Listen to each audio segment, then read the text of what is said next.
നിങ്ങളൊരു NRI ആണോ എങ്കിൽ ഈ വീഡിയോ നിങ്ങൾക്കുള്ളതാണ്.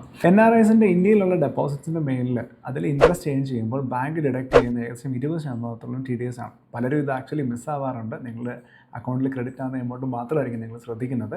നിങ്ങളുടെ അക്കൗണ്ടിൽ ക്രെഡിറ്റ് ആകുന്നത് ശരിക്കും TDS കഴിഞ്ഞിട്ടുള്ള എമൗണ്ട് ആയിരിക്കും.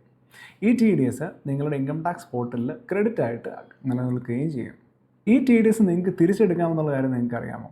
ഇതിനായി നിങ്ങൾ ചെയ്യേണ്ടത് അതാത് വർഷങ്ങളിലെ ഇൻകം ടാക്സ് റിട്ടേൺ ഫയൽ ചെയ്യാൻ വേണ്ടി മാത്രമാണ്. ഇൻകം ടാക്സ് റിട്ടേൺ ഫയൽ ചെയ്യുമ്പോൾ നിങ്ങളുടെ ചാർട്ടേഡ് അക്കൗണ്ടൻറ്റ് അല്ലെങ്കിൽ ഇത് ഫയൽ ചെയ്യാൻ നിങ്ങളെ ഹെൽപ്പ് ചെയ്യുന്ന ആൾക്ക്, അതായത് അവൻ നിങ്ങളുടെ അക്കൗണ്ടിൽ എത്ര TDS വന്നിട്ടുണ്ട്, ഇതിൻ്റെ സോഴ്സ് എന്താണെന്നുള്ളത് അറിയാൻ വേണ്ടി പറ്റും.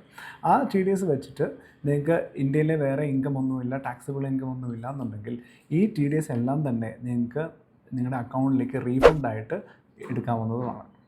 സോ നിങ്ങൾ ഇതുവരെ ഇൻകം ടാക്സ് റിട്ടേൺ ഫയൽ ചെയ്തിട്ടില്ല എന്നുണ്ടെങ്കിൽ it's right time income tax return file ചെയ്ത് നിങ്ങളുടെ TDS റീഫണ്ടായിട്ട് എടുക്കും.